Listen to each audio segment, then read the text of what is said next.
حضرت حسین رضی اللہ تعالیٰ عنہ کا موقف یہ تھا کہ میں یزید جیسے آدمی کے ہاتھ پر بیعت کرنے کے لیے تیار، بولو بھائی، نہیں، میں نہیں بیعت کرتا اس کے ہاتھ، کیونکہ یزید کے بارے میں خبریں تھیں، بعض کہتے تھے شراب پیتا ہے۔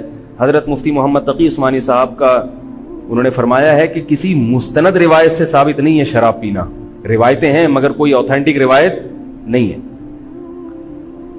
تو اب نتیجہ کیا نکلا کہ حضرت حسین رضی اللہ تعالیٰ عنہ کے پاس کوفہ سے خطوط آئے۔ کوفہ کا گورنر تھا ابن زیاد، وہ بھی یزید کا آدمی تھا، بڑا ظالم آدمی تھا وہ۔ اہل کوفہ کے خطوط آئے کہ آپ آ جائیں یہاں پر، یہاں سب لوگ آپ کے ہاتھ پر بیعت کرنے کے لیے تیار ہیں۔ حضرت حسین کا خیال یہ تھا کہ اگر یہ سب تیار ہیں تو یزید کی حکومت بغیر لڑائی کے، بغیر بڑے قتال کے، مسلمانوں کے خون خرابے کے بغیر ختم ہو سکتی ہے۔ آئی بات سمجھ میں؟ جو انفارمیشن آپ کو ملی تھی، جو نالج آپ کو ملی تھی، وہ نالج غلط تھی۔ اگر وہ نالج صحیح ہوتی تو حضرت حسین کبھی کربلا کی طرف رخ نہ کرتے، کیونکہ حضرت حسین کا موقف بھی یہی تھا کہ مسلمانوں کی تلواریں آپس میں نہ چلیں۔ حضرت حسین رضی اللہ تعالیٰ عنہ کے پاس جب 50 سے زیادہ خطوط آئے ہیں اہل کوفہ کی طرف سے کہ آپ آئیے، آپ آئیے، آپ آئیے، تو پہلے حضرت حسین رضی اللہ تعالیٰ عنہ نے اپنے رشتہ دار جو آپ کے چچزاد تھے مسلم بن عقیل، ان کو بھیجا۔ نتیجہ کیا نکلا؟ مسلم بن عقیل کا وہاں پر حکومت نے گرفتار کر کے ان کو قتل کر دیا۔ اب یہ ایک ایسا ظلم تھا جس کے ظاہر ہے کہ کسی کو سفیر بنا کے بھیجا جائے، کسی کو حال احوال دیکھنے کے لیے بھیجا جائے، اور حضرت حسین کی نیت ہرگز بغاوت کی نہیں تھی، مگر کوفہ کے گورنر کو اور یزید کو یہ خیال تھا کہ خلافت کے اصل اہل یقیناً یہی ہیں، کہیں ایسا تو نہیں ہے کہ یہ امیر بننا چاہتے ہیں، یہ خلیفہ بننا چاہتے ہیں۔ ایک خوف اس کے دل میں بیٹھ گیا تھا، ایک لاشعور میں خوف ہوتا ہے نا، انسان کے دل میں بیٹھ جاتا ہے کہ آپ 100 دفعہ بھی کہیں بھی میری یہ نیت نہیں ہے، مگر وہ ڈر رہا ہوتا ہے کہ یار یہ کچھ کر نہ لیں۔ تو جب مسلم بن عقیل کو شہید کیا گیا، حضرت حسین رضی اللہ تعالیٰ عنہ جا چکے تھے۔ جب حضرت حسین رضی اللہ تعالیٰ عنہ کوفہ کی طرف جا رہے تھے، بہت سارے صحابہ نے آپ کو منع کیا، جن میں عبداللہ ابن عمر رضی اللہ تعالیٰ عنہ بھی تھے، عبداللہ ابن عباس رضی اللہ تعالیٰ عنہ بھی، کہ آپ یہ کام نہ کریں۔ بعض نے تو کہا کہ ہمیں آپ کی شہادت کا یقین ہے، کیونکہ جس حالات میں آپ جا رہے ہیں حکومت یہ سمجھے گی کہ بغاوت کرنے آ رہے ہیں، لہذا وہ آپ کو کیا کرے گی؟ اس بیس پہ قتل نہیں کرے گی کہ آپ نواسہ رسول ہیں، کیونکہ وہ بھی مسلمان تھے، اس بیس پہ قتل کرے گی کہ آپ کی نیت کیا ہے، حکومت کے خلاف بغاوت۔ تو ان کے پاس ایک اپنے آپ کو برحق ثابت کرنے کے لیے ایک دلیل ہوگی کہ حکومت کا باغی جو بھی ہو اسے کیا کر دو؟ قتل۔ رسول اللہ صلی اللہ علیہ وسلم نے فرمایا، صحیح حدیث ہے، کہ جب مسلمان کسی ایک امیر پہ جمع ہو جائیں تو اس کے خلاف جو بھی اٹھے، نبی نے فرمایا اس کو قتل کر دو، کائنم من کان، چاہے وہ اس کے خلاف اٹھنے والا کتنا ہی نیک کیوں نہ ہو۔ یہ حدیث کے الفاظ ہیں۔ حضرت حسین کا موقف یہ تھا کہ میں نے ابھی تک یزید کی خلافت اور حکومت کو تسلیم نہیں کیا، لہذا میں اس وعید میں داخل نہیں ہوں۔ اب ہوا یہ ہے کہ حضرت حسین رضی اللہ تعالیٰ عنہ جب گئے ہیں اور کربلا کے مقام پہ پہنچے ہیں، تو وہاں آپ رضی اللہ تعالیٰ عنہ کو مسلم بن عقیل کی شہادت کا بھی پتہ چلا، اور اندازہ ہوا، میں بہت شارٹ کر کے سنا رہا ہوں، اندازہ ہوا کہ حالات ایسے نہیں ہیں جیسے میں سمجھ رہا تھا۔ عبید اللہ جو ابن زیاد تھا بدبخت، اس نے حضرت حسین کو یہ کہا کہ بغیر کسی شرط کے حضرت حسین کو گرفتار کر کے لاؤ اور میرے ہاتھ پر بیعت کراؤ۔ یہ رسول اللہ صلی اللہ علیہ وسلم کے نواسے کی توہین تھی کہ آپ صلی اللہ علیہ وسلم کے نواسے ہیں اور ان کے ساتھ ایسے معاملہ کیا جائے جیسے ایک عام شخص کے ساتھ معاملہ کرتے ہیں، ان کو گرفتار کر کے معاذ اللہ گھسیٹ کے لاؤ اور میرے ہاتھ پر بیعت پر کیا کرو، ان کو مجبور کرو۔ حضرت حسین رضی اللہ تعالیٰ عنہ کا کربلا کے میدان میں موقف یہ تھا کہ میں اگر بیعت ہوں گا تو ڈائریکٹ یزید کے ہاتھ پہ بیعت ہوں گا جو مسلمانوں کا خلیفہ ہے، ابن زیاد کے ہاتھ پر بیعت نہیں ہوں گا۔ یہ بھی اس تاریخ کا ایک اہم پہلو ہے کہ حضرت حسین نے کوفہ جانے کا ارادہ ترک کر دیا اور کربلا سے شام جانے کا آپ رضی اللہ تعالیٰ عنہ نے ارادہ کر لیا. اور بعض مورخین نے لکھا ہے کہ حضرت حسین جو واپس آ رہے تھے تو وہ کربلا سے گزر رہے تھے, وہ واپسی کا راستہ ہی شام کا راستہ ہے. نہیں یاری بات میرا خیال ہے سمجھ, وہ جس ٹریک پر چل رہے تھے وہ راستہ کون سا ہے, وہ شام کو جاتا ہے. یہ اس کی علامت ہے کہ آپ یزید سے ملاقات کے لیے, مذاکرات کے لیے تیار, بولو بھائی, ہو چکے تھے. کہ میں خود براہ راست یزید سے مل کے حال احوال دیکھتا ہوں, اگر مجھے سمجھ میں آئے تو میں اس کے ہاتھ میں بیعت ہو جاؤں گا. حضرت حسین رضی اللہ تعالی عنہ کا مقصد حکومت کے خلاف تلوار اٹھانا, بولو بھائی, نہیں تھا, ورنہ وہ اس کے لیے تیار نہ ہوتے. مگر جو ابن زیاد تھا اس نے حضرت حسین رضی اللہ تعالی عنہ اور آپ کے ساتھ جتنے اہل بیت تھے ان پر ظلم یہ کیا اس بدبخت نے کہ اس نے انہیں شام جانے کا راستہ نہیں دیا, اور اس میں اپنی توہین محسوس کی کہ میرے ہاتھ پر بیعت کیوں نہیں ہو رہے, اور لشکر بھیجا جس لشکر نے چاروں طرف سے حضرت حسین رضی اللہ تعالیٰ عنہ کو گھیرا. حضرت حسین نے کہا کہ میں عزت کی جو موت ہے اس کو ذلت کی زندگی پر ترجیح دیتا ہوں. کوئی بھی غیرت مند ہوتا تو اس وقت یہی کرتا کہ بھئی جب میں اپنے دعوے سے بھی دستبردار ہو گیا اور میں شام جانے کے لیے بھی تیار ہو گیا, اب میرا راستہ روکنے کی کیا حقیقت ہے. اللہ تعالی کوفہ کے گورنر کے ذریعے حضرت حسین کا قتل کروانا چاہتے تھے تاکہ اس کی بدبختی ساری دنیا کے سامنے ظاہر ہو جائے. اگر حضرت حسین پھر بھی تلوار چلاتے, پھر بھی لڑتے, تو حضرت حسین پر یہ الزام لگایا جا سکتا تھا کہ معاذ اللہ آپ باغیوں میں ہیں. تو اللہ تعالیٰ نے اپنے نبی کے نواسے کو اس الزام سے محفوظ رکھا اور آپ نے لڑائی کا ارادہ ترک کر دیا. حضرت حسین نے کربلا کے میدان میں جو لڑائی لڑی ہے وہ اقدامی لڑائی نہیں تھی, وہ دفاعی لڑائی تھی. دیکھو جب حکومت آپ کو گھیر لے چاروں طرف سے, آپ کہیں ٹھیک ہے بھائی میں لڑائی سے دستبردار ہوتا ہوں, مجھے میرے گھر جانے دو. حضرت حسین کا ایک مطالبہ یہ بھی تھا کہ یا تو مجھے واپس جانے دو مدینہ, میں جہاں سے آیا ہوں وہیں جا رہا ہوں واپس, مکہ جانے دو یا مدینہ جانے دو. ان کا ایک مطالبہ تھا کہ نہیں, ان کو گرفتار کر کے لاؤ اور زبردستی ہمارے ہاتھ پر بیعت کراؤ. یہ ظلم تھا.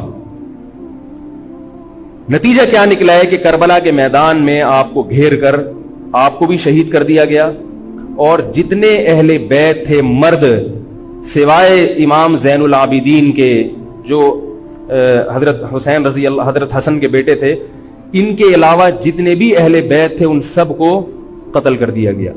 اور یہ اسلامی تاریخ پر ایک بدنما داغ ہے یہ واقعہ کہ ایک اسلامی حکومت تھی اور اس کے اسلامی حکمران تھے, اور ان حکمرانوں کے ہاتھوں محمد صلی اللہ علیہ وسلم کے نواسے کا سر جو ہے وہ گردن اڑائی گئی ہے. مجھ سے خدا کی قسم یہ الفاظ ادا نہیں ہو رہے, میں اپنے جذبات پہ بہت زیادہ کنٹرول کر رہا ہوں. وہ منظر کیا ہوگا کہ جب نبی صلی اللہ علیہ وسلم کے نواسے, آپ صلی اللہ علیہ وسلم کے نواسے کی گردن اڑائی گئی ہوگی. تو یہ بہت ایک اسلامی تاریخ میں ایک بدترین واقعہ ہے. لیکن بات یہ ہے کہ جب یہ واقعہ ہو گیا اور قتل کر دیا گیا, باقی جتنے بھی جو زندہ بچے تھے اہل بیت وہ یزید کے پاس لے جائے گئے. روایات میں آتا ہے کہ یزید نے ان کا اکرام کیا اور ان کو عزت کے ساتھ تحفے تحائف دے کر واپس کیا. یہ جو کربلا کے واقعات میں جو ظلم کی داستانیں اضافی بیان کی جاتی ہیں, اس کا مستند تاریخی روایات سے کوئی ثبوت, بولو بھائی, نہیں ملتا. اب لوگوں نے اپنی دکانیں چمکا لی ہیں, پانی نہیں تھا, کئی دنوں سے کھانا نہیں ملا. صحیح روایات سے ثابت ہے کہ حضرت حسین رضی اللہ تعالیٰ عنہ کربلا کے میدان میں وضو کر کے نماز پڑھتے تھے, تو پانی تھا تو. اور بعض نے یہ کہا کہ اہل بیت کی عورتوں کی عزتیں اچھالی گئی ہیں. آپ اس طرح کی باتیں کر کے اہل بیت سے محبت کا اظہار کر رہے ہو یا ان کی توہین کر رہے ہو؟ بولو بھائی. اگر کوئی عزت دار پاک دامن عورت ہو, بالفرض اس کی عزت پہ ڈاکہ ڈلتا ہے, بالفرض, تو آپ اس بات کو چھپاؤ گے نا, آپ جھوٹ بولو گے, بولو گے نہیں بھائی اس کی عزت پہ کوئی آنچ نہیں آئی ہے. کیونکہ جب عورت کی عزت کو آپ کوئی تار تار کر دے اور آپ ممبر پہ بیٹھ کے اس کو بتا دو, تو وہ عزت تار تار ہونے سے اتنی بے عزتی نہیں ہوگی جتنی اس بات کو بیان کرنے سے اس کی بے عزتی ہوگی. حقیقت یہ ہے کہ کسی مستند روایت سے ثابت نہیں ہے کہ اہل بیت کی عورتوں کی عزتوں کو اچھالا گیا. وہ نبی کے گھرانے کی عورتیں تھیں, ان کا ناخن بھی کوئی نامحرم مرد نہیں دیکھ پاتا تھا. دوپٹہ اتر گیا زینب کا اور زینب کی چادر چھن گئی. یہ سب غلط ہے, یہ سب من گھڑت باتیں ہیں. چونکہ وہ بہرحال مسلمان تھے جو حضرت حسین کے خلاف لڑ رہے تھے, ظالم تھے, اس میں کوئی شک نہیں ہے. اس سے بڑا ظلم اس کائنات میں ہوا نہیں ہوگا کہ ایک شخص جو اپنے آپ کو مسلمان کہتا ہے اور وہ نبی کے نواسے کو قتل کر دے اور اہل بیت کو قتل کر دے.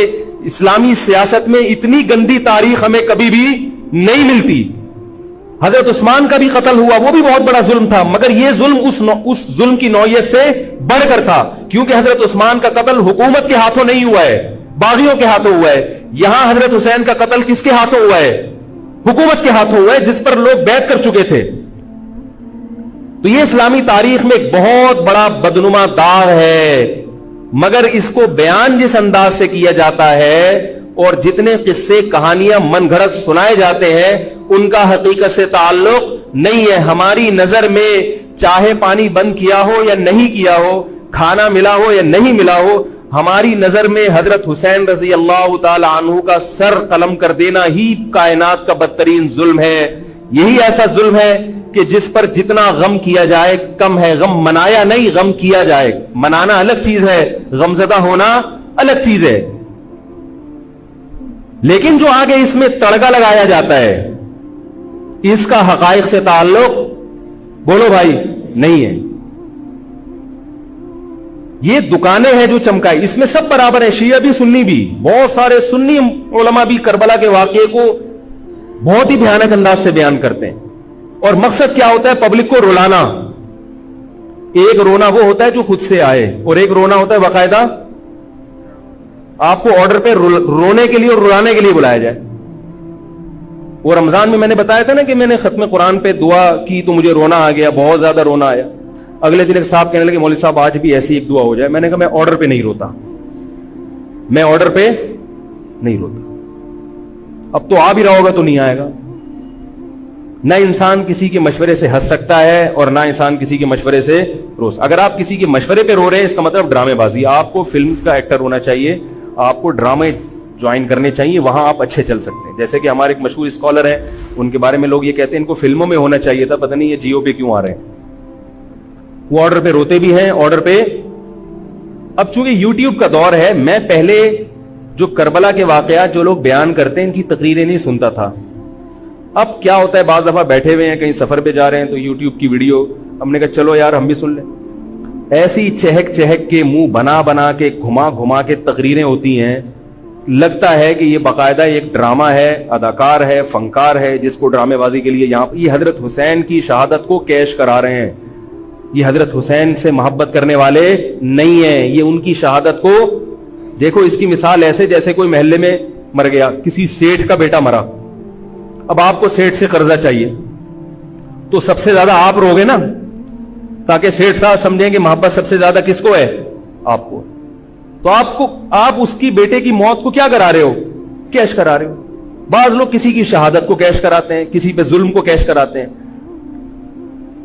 تو میں پھر عرض کروں کہ بہت بدترین واقعہ ہے. حضرت حسین رضی اللہ تعالیٰ عنہ کا سر لے جایا گیا یزید کے پاس. یزید بدبخت نے چھڑی سے آپ کے ہونٹوں کو چھوا. وہاں صحابی رسول نے فرمایا کہ ایسا مت کرو. فرمایا اللہ کی قسم میں نے ان ہونٹوں پہ بارہا محمد صلی اللہ علیہ وسلم کے ہونٹ رکھے ہوئے دیکھا ہے. بارہا میں نے دیکھا ہے کہ محمد صلی اللہ علیہ وسلم نے ان ہونٹوں کا بوسہ لیا ہے. بارہا میں نے دیکھا ہے. ان صحابی کے دل پہ کیا گزر رہی ہوگی جو حضرت حسین کے ساتھ یہ حرکت دیکھ رہے ہوں گے, جبکہ اسی حسین کو انہوں نے بارہا نبی کی گود میں بھی دیکھا اور بارہا نبی کے ہونٹوں کو بھی ان ہونٹوں سے مس ہوتے ہوئے دیکھا. تو جب یہ سر ان کے سامنے رکھا ہوگا اور اس کے ساتھ یہ حرکت ہو رہی ہوگی, ان صحابی کے جذبات کیا ہوں گے. مگر اس کے باوجود جو بتانے کی بات ہے, جو میں بتانا چاہتا ہوں, انہوں نے یزید کے خلاف بغاوت نہیں کی کہ جس یزید نے حضرت حسین کا یہ حشر کر دیا ہو, اگر اس کے خلاف بغاوت ہوگی تو باقی مسلمانوں کا کیا حشر کرے گا. اس میں صبر کی تلقین بھی صحابہ نے بتائی ہے کہ حاکم کے مظالم کو برداشت کیا جائے, زبان سے اس کو ہائی لائٹ کیا جائے کہ غلط ہو رہا ہے, تلوار نہ اٹھائی جائے. بات نہیں آ رہی میرے خیال ہے سمجھ میں, کیونکہ آج ایک واقعہ ہوا ہے, ورنہ کربلا جیسے درجنوں اور واقعات ہو جائیں گے. تو صحابہ کرام کی سیرت میں ہمیں ہر طرح کے اسباق ملتے ہیں. تو میں یہ عرض کر رہا تھا کہ یہ ہے وہ کربلا کا واقعہ جس کا میں نے آپ کو خلاصہ بیان کیا. اس کے بعد کیا ہوا ہے کہ یہ جو بنو امیہ کی حکومت تھی, اس کی وہ ویلیو صحابہ کرام کے دل میں نہ رہی جو پہلے کسی حد تک برقرار تھی. یہ بہت ایک حکومت کے خلاف لوگوں کے دل میں بغض پیدا ہو گیا, اور بالآخر بغاوتیں شروع ہوئیں. لیکن جمہور صحابہ کا موقف پھر بھی یہی تھا کہ حکومت کے خلاف بغاوت جائز, بولو بھائی, نہیں. اور اسی طرح کے ظالم لوگ آتے رہے, اور انہی کی اولادوں میں بنو امیہ میں اللہ نے پھر عمر ابن عبدالعزیز کو پیدا کیا. عمر ابن عبدالعزیز بھی انہی ظالم لوگوں کی اولاد تھے, مگر اسلام چونکہ قیامت تک رہنے کے لیے آیا ہے تو اللہ کو اپنا دین محبوب ہے, اللہ غیب سے انتظام کرتے ہیں. عمر ابن عبدالعزیز جیسے ہی حکومت میں آئے ہیں, خلیفہ بنے ہیں, آپ رضی اللہ تعالی عنہ نے وہ بنو امیہ کی جو جاہلانہ چیزیں تھیں ان سب کو ختم کر دیا. حکومتی ملکیت کو جو ذاتی خزانہ لوگ سمجھنا شروع کر دیا تھا اس کو ختم کیا. عمر بن عبدالعزیز کی ایک تاریخ ہے, ان کو 5واں خلیفہ راشد کہا جاتا ہے. علم حدیث کو مرتب کیا گیا, فقہ کو مرتب کیا گیا, حدیث کا علم ضائع ہو رہا تھا. آپ نے حکم دیا کہ اکتب ما کان من حدیث رسول اللہ صلی اللہ علیہ وسلم فإنی اخاف ضیاع العلم والعلماء. فرمایا مجھے علم اور علماء کے ضائع ہونے کا خطرہ ہے, محمد صلی اللہ علیہ وسلم کی حدیثوں کو ریٹن فارم میں لایا جائے. تو باقاعدہ پھر حدیث کو باقاعدہ جمع کیا گیا کتابوں کی شکل میں, اور آج ہمارے پاس وہ حدیث محفوظ ہیں. فقہاء کرام کا دور آیا تو اللہ تعالیٰ نے حضرت عمر بن عبدالعزیز کے دور میں امت کو الحمدللہ دوبارہ جمع کر دیا. عمر بن عبدالعزیز کے بعد پھر بغاوتیں ہوئیں, بالآخر بنو امیہ کی حکومت کا خاتمہ ہوا, بنو عباس کی حکومت آئی. مگر بنو عباس کی حکومت آنے سے بنو امیہ کی حکومت مکمل ختم نہیں ہوئی. وہی ہوا کہ آپ نے اچھی نیت سے بغاوت کی, مگر اس کا نقصان زیادہ. وہ کیا ہوا, بنو امیہ بھاگ گئے, اندلس میں حکومت قائم کر لی, اور ادھر بنو عباس کی. تو یہ تاریخ میں پہلا واقعہ تھا کہ اسلامی خلافت 2 حصوں میں ڈیوائیڈ ہو گئی. اس کے بعد آج تک ایک جگہ مسلمان جمع نہیں ہو سکے. کیوں؟ مسلمانوں نے اس حدیث کی مخالفت کی کہ امیر کے خلاف بغاوت, بولو بھائی, نہیں کرو. اب میں آپ سے ایک بات کہتا ہوں کہ بالآخر ڈیوائیڈ ہوتے ہوتے ہوتے ہوتے آج پتہ نہیں کتنے سارے اسلامی ملک بن گئے. پاکستان میں الگ ہے, سعودی عرب کی پالیسیاں الگ ہیں, دبئی الگ چل رہا ہے, قطر اور سعودیہ کا پھڈا ختم نہیں ہو رہا.